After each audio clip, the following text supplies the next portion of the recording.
certain folks trying to walk this back a little bit. The promises that Trump had made during the campaign about pardoning the prisoners, the political prisoners, the hostages, he called them. You saw J.D. Vance talking about, well, he's only talking about those, that were nonviolent, that didn't commit any violence. You had other people, other surrogates saying the same thing, but that was just not true.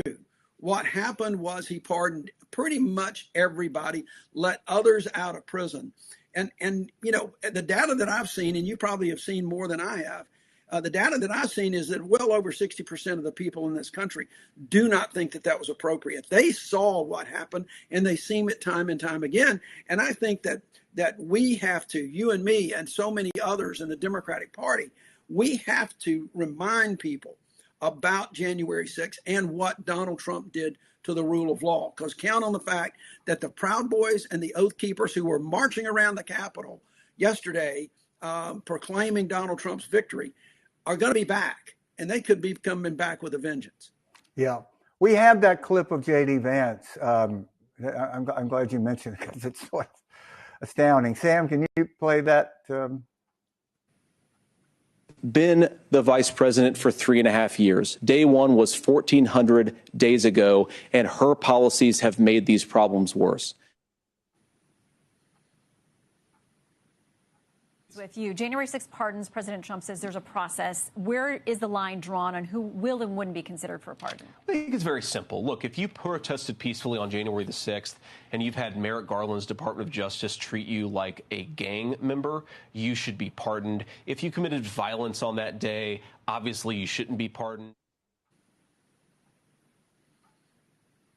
If you committed violence on that day, obviously you shouldn't be pardoned. She's been. Yep. I mean, I've been thinking about this as a Southerner, and you and I both grew up as Southerners, immersed in the lost cause mythology, the remaking of the Civil War, the glorification of Robert E. Lee. It seemed, I'm named for Jeb Stuart, for heaven's sakes. It seemed so. A cousin recently came across a photograph of me and my sister. I was about 14, dressed in a Confederate cavalry general's outfit at some Old South ball, and is threatening to blackmail me, and we're negotiating the terms together not to put this on the internet. But that just shows, like, even my, moderate parents who voted against segregation candidates their entire lives, that was still perfectly normal. The idea that we would not look at them as traitors, but look at them as having lost a heroic cause. And it just seems to me that this is what's happening right before our eyes. Stuart, and in many quarters in Mississippi, where you're from, in Alabama, where I'm from, and across the country, particularly in the South, it's still normal. You still see the Confederate battle flags. You still see all of that. Regardless, you see states like Alabama protecting monuments that were erected not right after the Civil War to commemorate the lost, but years when we started having civil rights laws come up. It was those are segregation statutes. There's no question about it. And you're right exactly about what has happened with January 6th. And it's really stunning to see public officials who were in that Capitol, who were behind barricaded doors, who were running for their lives, scared to death, that are now reinventing this whole issue about January 6th and who caused it, what the problems were that day. And again, it really goes back to a respect for the rule of law. And clearly, when it came to January 6th and that insurrection, Donald Trump's desire to stay in power certainly was paramount to the rule of law, to anything that was going on in the Capitol, including the safety of United States senators, members of the House of Representatives, and his own vice president. Well, Doug, look, you served with these people that were across the aisle. I mean, I know some of them very well because they were clients. Most of them, I regret having helped them get elected at this point. But why are they not standing up for this? Why does someone like, my old client and friend Roger Wicker, who he wouldn't have Pete Hegseth cut his lawn? Right. Literally, this tattooed, boozy guy that, has a bad history with women. You don't want him around the house. Why? Why? Now holding his hand to a confirmation hearing. Yeah, there's new allegations coming about Hegseth today, as a matter of fact, that he's, of course, denying. But, look, it is the grip that Donald Trump has on the Republican Party. It's not just a leader. He's got a death grip on the Republican Party. When you've got sitting next to you doing Nazi, salutes at your inauguration with a guy that has made, I think his net worth has increased by like $150 billion since Election Day, Elon Musk, who will literally threaten U.S. senators with getting a primary and funding a primary campaign against him. That's exactly what has gone on here. Then, yeah, you're going to, unless you can dig down deep and understand that your job is not more important than your integrity, then you're going to vote for your job and you're going to do some things. And it is disappointing that, I serve with a lot of those folks. I have a lot of respect for them. But at the same time, what I see right now are people coming before those committees that would have never, ever made it to that committee hearing, much less gotten an affirmative vote out in another day. In another day where people had respect for the institutions of government and respect for the Constitution. I work for John Cornyn, his attorney general race. He had to basically be talked. He was on the Supreme Court, very respected jurist, reluctant to get into politics because he thought it wasn't as intellectually interesting and kind of sleazy. Then ran for attorney general, got elected, ran for senator. And in that campaign, he played the role of moderating what we would do. Like when attorney general's race, we want to make these ads about crime and punishment. He goes, that's really not what the attorney general in Texas does. We actually do like white collar crimes and stuff. And now I look at him and I just can't, I don't understand the transformation. But, one conclusion I have is I will never ask myself how 1930s Germany happened. Not that this is going to be the same, not that we're going to have this Indian war, but I think it's the same ability of humans to rationalize doing something they know is wrong.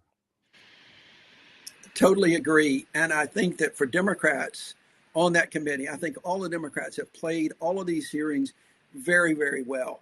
They knew what was going to happen in those committee hearings. You were going to see just these love feasts, and they were going to give the softball questions. That's the nature of these confirmation hearings these days. But Democrats kind of held their powder a little bit, Stuart, during, on the lead up to these hearings. They would say a few things here and there, but they let the media, they let Republicans among themselves hand wring over some of these nominees. And what they did in these hearings, and remember, folks, all of this is recorded. There's transcript of it. Everybody's on tape. Everybody's on video. They were laying down markers. As we used to say in the South, Stuart, they were making book on these folks. Mm-hmm. And they were getting them committed to certain positions as best they could. Now, a lot of times they wouldn't even answer the questions. That's kind of par for the course. I'll tell you the one thing, Hegseth was one thing. The one that really, I think, just struck a dagger in my heart was Pam Bondi's hearing. Not because she's not qualified, because on paper and by any measure, she's got the qualifications to be the attorney general. But we have long since, gone by the wayside of a Justice Department that exercised some independence from the president. Now, make no mistake, it's still a political role. I mean, you've got political policies, on the death penalty, on other issues that the attorney general should carry out for the administration. But she clearly has been Donald Trump's personal lawyer, as has two or three others that he's nominated. And that came pretty clear the other day of how she sees this. She sees this job as representing Donald Trump and not the American people, certainly not the independence of the Department of Justice. And it really broke my heart to see how partisan an attorney general's nomination hearing had become. And it started with Donald Trump and with Pam Bondi and the comments that they have made about investigating the investigators, prosecuting the prosecutors, which now you've seen the executive order. We may be seeing the beginning of that. Yeah, the last time I saw Pam Bondi was on a campaign bus when she had so much to drink. We had to make sure she didn't speak at the event. But look, let me ask you, how is this going to play inside the Justice Department? Let's just look at that. With that professional, institutionalized Justice Department, I mean, how is this tension going to play out? Well, look, Stuart, here's the problem. The tension is either, if there is any tension, somebody's going to get fired. That's exactly what some of these executive orders are designed to do.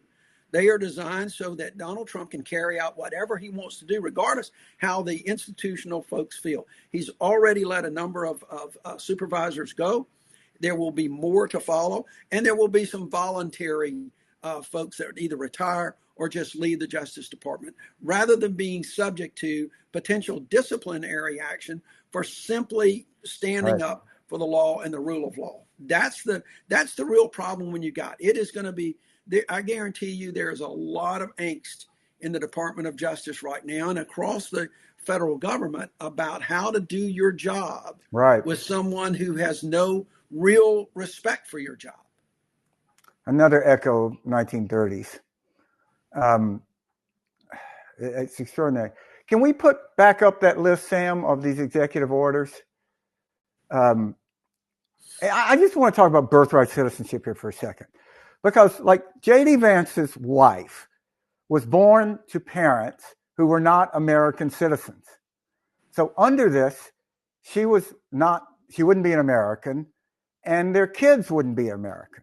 So were this in effect then, they would all be up for deportation, including, from what I understand, well, they're not going to split up families because they're going to do the whole family. Right. So they deport J.D. Vance. You get Steve Jobs. His dad was a Syrian. He wasn't an American. He was here legally, but wasn't an American citizen. So that means all these terrible consequences of having Apple in America never would have happened, because we would have deported Steve Jobs' dad and his son. I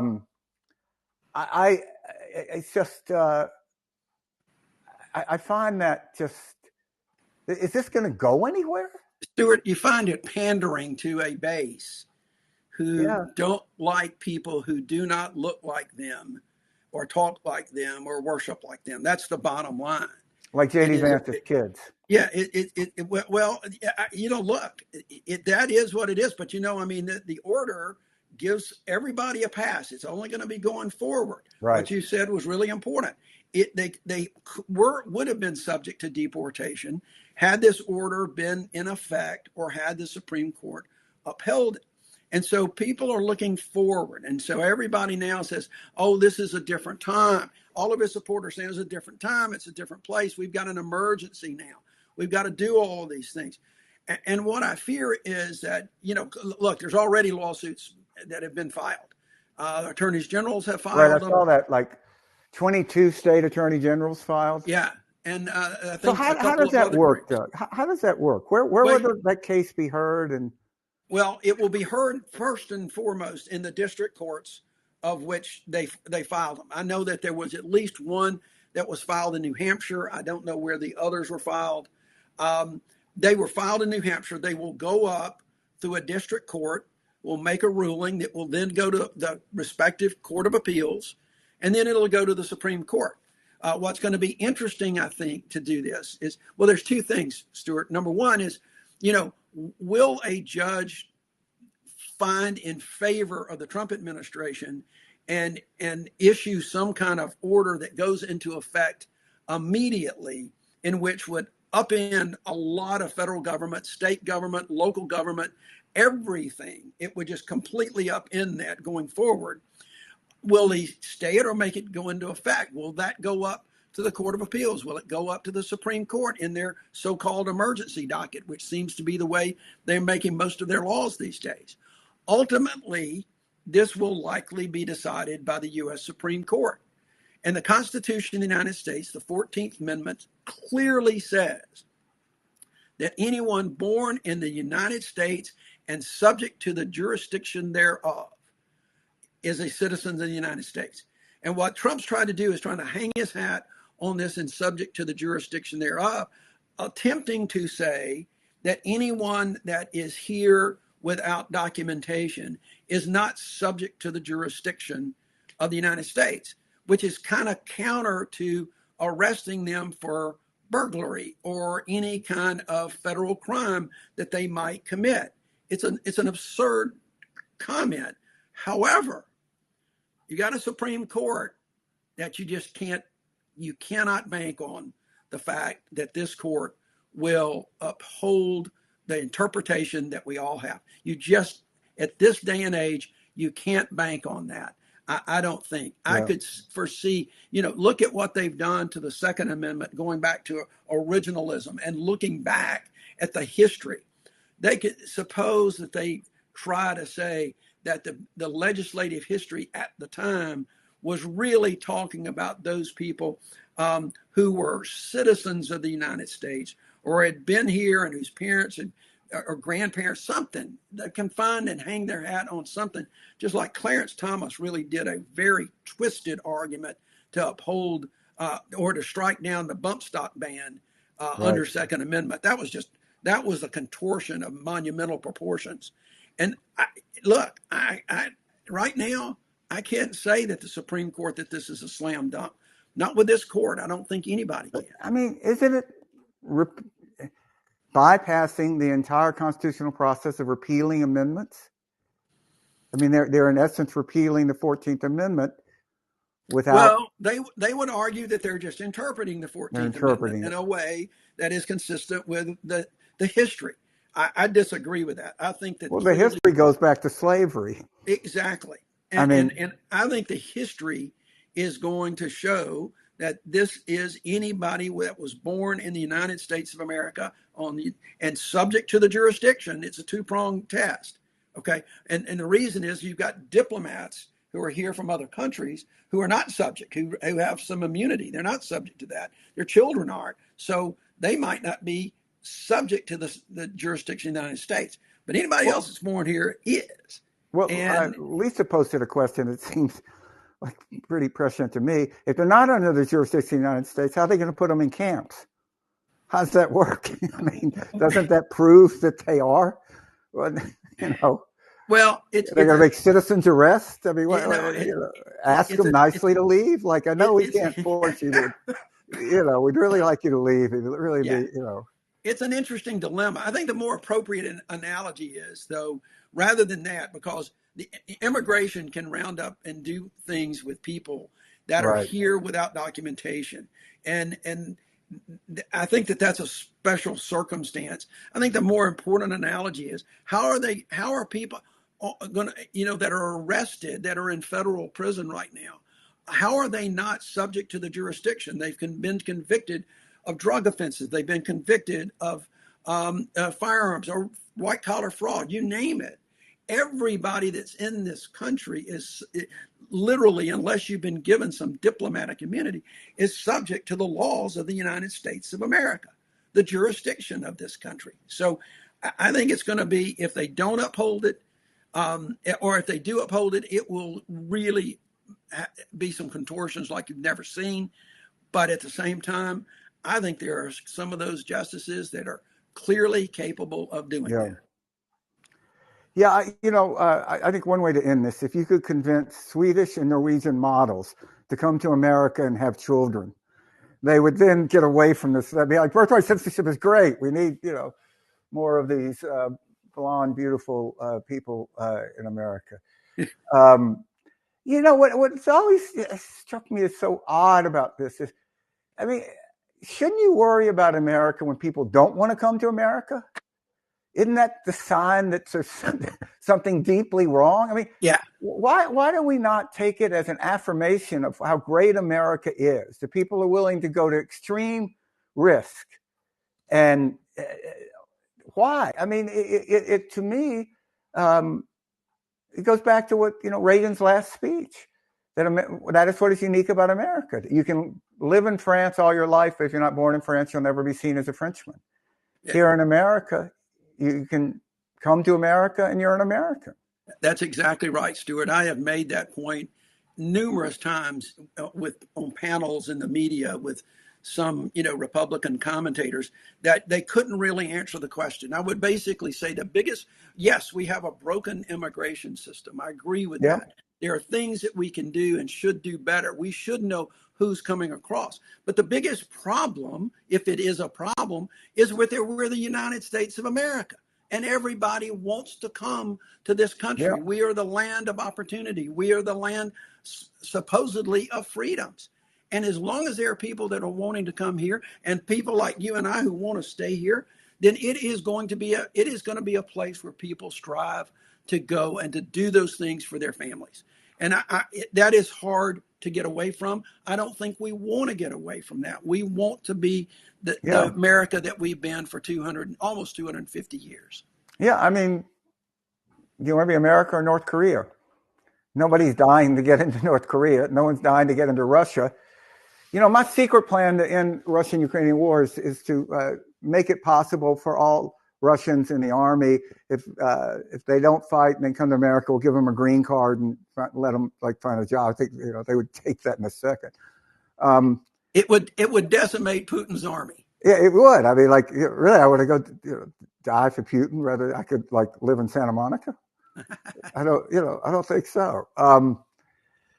But what do you think? I mean, if you ran a Democratic Party, which you should, by the way,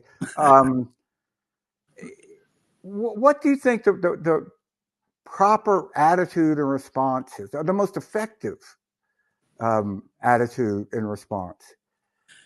Yeah, Stuart, I think we've got to be very measured in this. This is a different world we're living in. Donald Trump is no longer an aberration, folks. He's not a blip on the radar. He's not a fluke. We're now living literally as an opposition party. And that's a big difference, in my view, than the resistance party, where you just put your hand up and resist. Mm-hmm. We've got to be the opposition, and we've got to put forth our own policies and procedures, and we got to challenge when we believe he's wrong, but we've also got to find ways on occasion where we can work with him to do some things. That's what the opposition party does. But the most important thing we've got to do, Stuart, I think the Democratic Party is still way, way behind in getting our messages out there to the people that we need to get those messages to.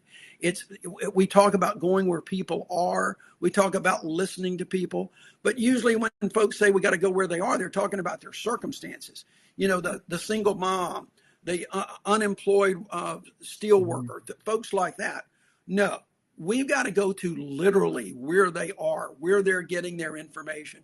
We don't have the messaging infrastructure out there to get those messages. That's where we got killed in this election, because as good as our messages were, and they were good, we could have tweaked a few of them for sure. Nobody was hearing them.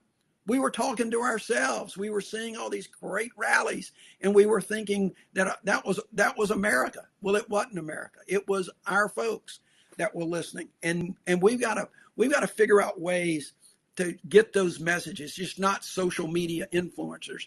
It's platforms and it's ways to get out there and talk about things that people care about, sometimes other than just politics. You and I could have a discussion about SEC sports these days, and how we kill each other. Yeah, I mean, the power of that stuff, the Clay Travises. Clay Travis, immunologist, Clay Travis, who, also opines occasionally on sports. Let me run God forbid, a positive scenario or spin on this and see if you think it's crazy. Let me stand up in front of the Oxford Union and take the side that this is the high watermark of MAGA, the high watermark of Trumpism. This is their Pickett's charge, this right now, this moment, and that the country isn't really where they're going. There's much that's made out of Trump expanding from his to more of a non-white base. So in 2020, 85% of Trump's support was white. Okay, it dropped in when he won in 24. It dropped to 84%. Okay, so they're celebrating in the Republican Party because only 86% of African Americans voted against him. I mean, only 61% of Asian Americans voted against you. And yes, they did better with Hispanics, but in Bush world in 04, we got up to 43 and change. And then it dropped for Romney and McCain to 30. And Romney and McCain weren't out there advocating deporting people. And that the demographics isn't destiny until it is destiny. And Trump's base is non-college educated whites. They are the fastest declining large demographic in America. In 2000, they were 60%. Now they're 38%. Harris actually won all non-college educated voters if they weren't white. Now, she won them by less margin than college educated voters. But I think it still goes back to how much this is about race. And that when people are actually, it goes back to what, we're talking about at the beginning, when people see paramilitary forces rounding up brown people, which is going to shut down every chicken farm in Mississippi. It's going to be an economic disaster in Mississippi if they actually go and do that. And I know some big Republican donors who are really worried about that. It's just not going to be something that we find sustainable. That until it becomes real, you don't. But that, and you also look at the Democratic Party bench. It is so much stronger than the Republican Party bench. Is that just a crazy notion? No, I don't think it's a crazy notion at all. And I tend to agree with it, except for one thing. We've got to make sure that people see all of this, and it is not coming through a MAGA lens on the Joe Rogan podcast. Right. We've got to make sure that we're talking to people every day at the local level, and we're talking about issues. Stuart, I've said for a long time, when in states like Alabama and Mississippi, when you want to start talking about Republicans and Democrats, people just go to their corners immediately. And they're going to take that side no matter what it is. Yeah. People need to talk about those kitchen table issues and what affects them and how prices are not going to come down. Inflation's already down, but prices are not going to really drop. And you see Trump walking that back. They're going to go up if they do start deporting a lot of those chicken plant workers and a lot of construction workers. They're going to go up with some of these tariffs. We've got to remind people about that. We've got to talk about those issues, and we got to make sure they understand not what Trump is, how he's talking to them, but what he's doing to them. That's the real key. And I really believe there's opportunities, but we really got to make sure that we are on those platforms that people are actually hearing those messages, and not just the glossing over that Trump will do like he did last night during the national championship football game, and just talking platitudes and how great things are, and people will believe it. Yeah, I was thinking about watching that. The other thing that I find so funny is stories how Republicans have convinced themselves that higher education is a gateway drug to socialism. I think about that every time I go to the Alabama Ole Miss game. Like, really? This is we're amongst socialists here? That's interesting. I didn't realize that. Well, look, Doug, we'll leave it there. You have a PAC now, right? How active is that your PAC at the moment? Well, right now we're taking a break. We want to kind of give this a little bit of a rest. We're trying to see what's going on with some things down the road. I just didn't want to push this. It's just like I said, I think the last time I was on, I didn't engage in a circular firing squad immediately after the election. I wanted things to just settle out. I'm going to continue to be out there. I'm going to do things like this. I'll still be on the media. I'm slowly getting back into the social media. I've been a little bit slow getting back onto that, but I'm going to you need to take a break. You just got to. You just got to take a few deep breaths, see how things go. But look, it's just like Eric Holder wrote a great piece yesterday. I think it was. I didn't read it. I'll catch it. Was. I'm not sure. It might have been Newsweek. I can't remember. He sent it to me, and it's a really good piece about that. That we cannot rest. It talked about Martin Luther King and his quote about, it's in the darkness where you can see the stars or the lights the brightest, and we've got to find those lights in the darkness that we all see right now. We got to find those lights, and we got to grab and do those things and move forward those lights. And I think we can do it. I have every confidence in the American people. Well, look, one of those lights is that book over behind your right shoulder, Bending Toward Justice. And if everybody listening here should go and buy that book and read that book. I found it very, very moving, and very well written. For a lawyer, you're a really good writer there.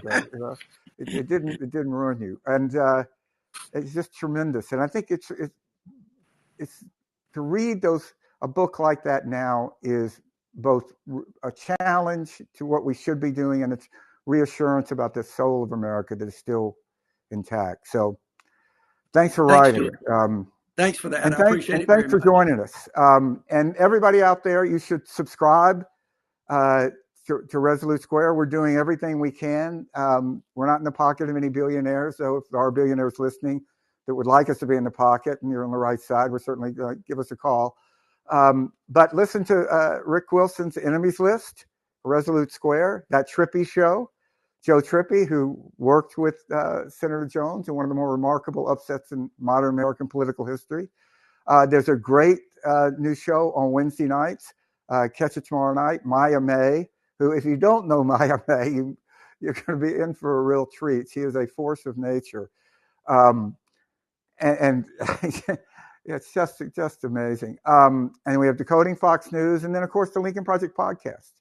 So, when you talk about politics being downstream of culture, this is what we're trying to do. And there's such a feeling now about how powerful podcasts are. That's why we started a podcast with the Lincoln Project, and we back in 20. It wasn't a revelation. But thanks, everybody. We'll see you back next Tuesday night. And a special thank you to Senator Jones for joining us. Thanks, Stuart.